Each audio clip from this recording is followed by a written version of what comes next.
माँ पुराण। भाई जिस औरत ने किसी बच्ची को 20 साल तक पाला, उसकी पूरे जीवन तारीफ करे तो उसमें बुराई क्या है? क्यों बुरा लगता है भाई कि बहू जब माँ की तारीफ करती है? लेकिन तारीफ कैसी, जरा देखिए तो। ओहो माँ जी, ये रंग, अरे कैसे रंग के कपड़े पहने हैं आपने? हुआ क्या है आपको? अरे क्यों, क्या हुआ इस रंग में? इस रंग की तो 4 साड़ियाँ और हैं मेरे पास। वाह माँ, क्या जच रही हो। कहाँ जा रही हो आज? ओहो, हुआ क्या है आप लोगों के टेस्ट को? कुछ भी मतलब। अरे ये भड़काऊ रंग आपकी उम्र में अच्छा थोड़ी ना लगता है। भड़काओ? अरे कहाँ भड़काओ है बहू।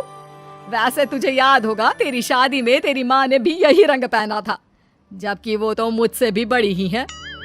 सास के मुंह से माँ की बात सुनकर बहू को तो मानो कुछ ज्यादा ही एनर्जी आ जाती है।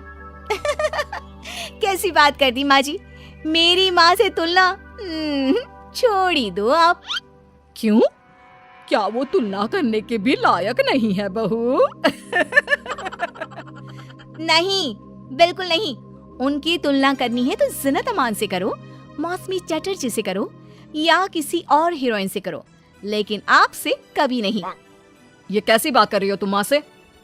और ये जो तुम्हारी माँ मेरे बारे में बोल रही थी, वो नहीं सुना क्या? सास बहू का झगड़ा फुल ऑन शुरू हो चुका था। बेटे ने भी भलाई समझी कि वो वहाँ से खिसक जाए। अब अच्छा, मैं ऑफिस जा रहा हूँ, वैसे भी बहुत देर हो गई है। हाँ जाना, तुझे क्या लेना देना। ये कल की आई, मुझे कुछ भी बोले तो। माँ मैं वो। हाँ, मैं तो कल की आई हूँ ना, और आप कान खोलकर सुन लीजिए, पति है ये मेरे।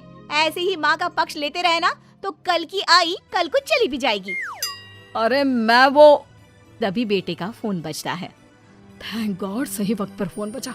हाँ मैं आ रहा हूँ। अच्छा माँ, बाहर दोस्त आ गया है, उसी के साथ जाना है ऑफिस, मैं चला। बेटा मौका देखकर खिसक तो जाता है, लेकिन सास बहू के बीच बहू की माँ को वहीं छोड़कर। मेरी माँ उम्र जानती है उनकी? अरे अभी 25 की भी नहीं हुई है वो। 25 की वो नहीं तो 22 की तू कैसे? अरे 3 साल में ही पैदा कर दिया था क्या? तो कर दिया था तो? अरे पता है ना पहले कितनी जल्दी शादी हो जाती थी। अरे हो जाती थी जल्दी शादी, माना, लेकिन इतनी भी नहीं कि बच्ची गोद से भी ना उतरे और ससुराल भेज दे। अरे बहू तू ना बहुत बकवास करती है। अरे खुद सोचती भी नहीं कि क्या क्या बोले जा रही है। खैर, उस दिन का मैटर तो किसी तरह बंद होता है, लेकिन बहू के अंदर माँ का कीड़ा एक दिन फिर उछल पड़ता है। अरे ये क्या माँ जी, आज तो त्योहार है, कुछ और बना लेती। ये थोड़े से खाने से कोई त्योहार मनता है क्या?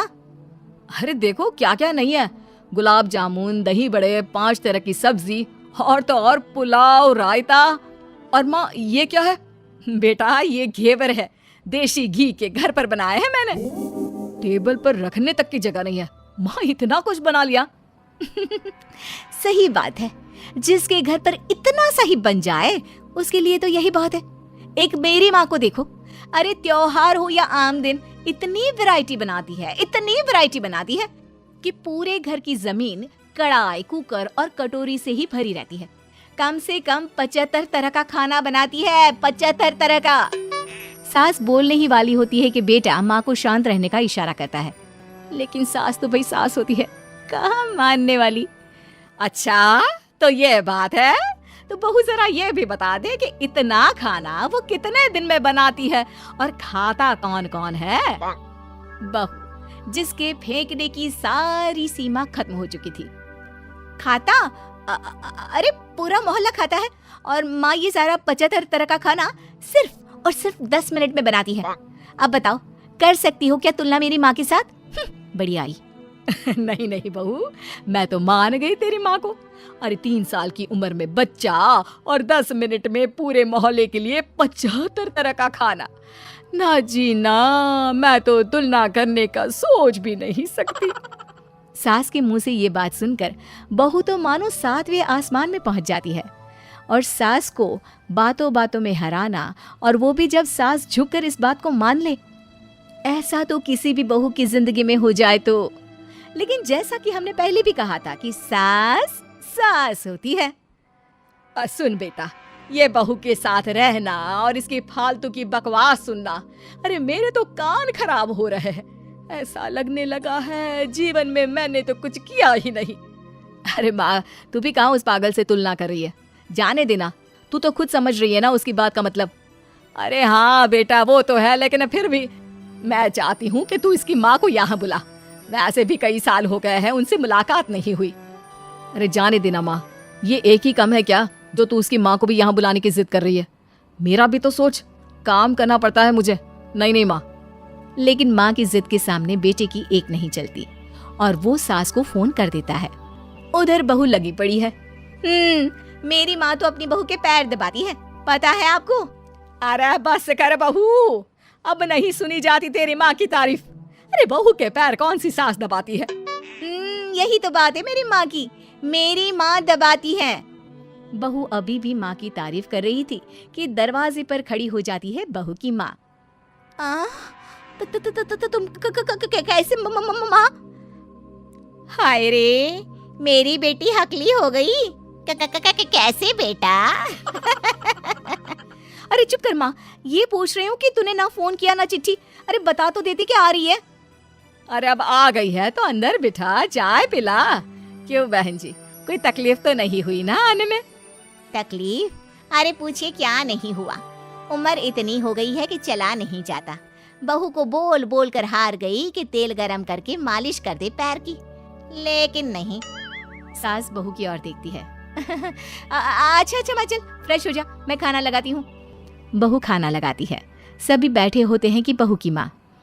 हाय रे, अरसा ही हो गया एक साथ इतना सारा खाना देखकर, वरना घर में 2 रोटी और सब्जी ही बना लेती हूँ तो लगता है कि बहुत बना लिया। वरना बहन जी, मेरी सास वो तो कम से कम 2 सब्जी और दाल बनाती थी, लेकिन सच कहूँ मुझसे नहीं होता। मैंने तो शादी के बाद रिन्नी के पापा से बोल दिया था कि भाई खाना बनाना आता ही नहीं, उतना ही बनाऊंगी जितने में पेट भर जाए। तो क्या सासू माँ, मोहल्ले वालों को आपके घर से खाना नहीं जाता था त्योहारों में? त्योहारों में खाना मोहल्ले वालों के लिए? अरे कैसी बात कर रहे हैं दामाद जी? उल्टा त्योहारों में तो मैंने कभी खाना बनाया ही नहीं। वो क्या है ना, मंदिरों का भंडारा लगता था, वहीं लाइन में मैं रिन्नी के पापा को बर्तन देकर खड़ा कर देती थी। अरे कई बार तो खीर रिन्नी ही भीड़ में आगे जाकर ले आती थी। बताया नहीं क्या बेटा ससुराल वालों को कुछ? क्या कहती रिन्नी बहू? चेहरा लाल और शक्ल पर 12 बजे थे। अब क्या बताए बहन जी, काम करने का शौक ही नहीं रहा, और आलसी तो मैं इतनी थी कि क्या बताऊं। रिन्नी को तो मैंने पैदा भी 43 साल की उम्र में किया। सब बोलते थे बुढ़ापे में बच्चा पैदा कर रही हो। अब तो बस सारी हदें पार चुकी होती है। बिना किसी से कुछ कहे रिन्नी बोल पड़ती है। माँ जी, मुझे माफ कर दीजिए, मैं तो बस मजाक करती थी आप लोगों से।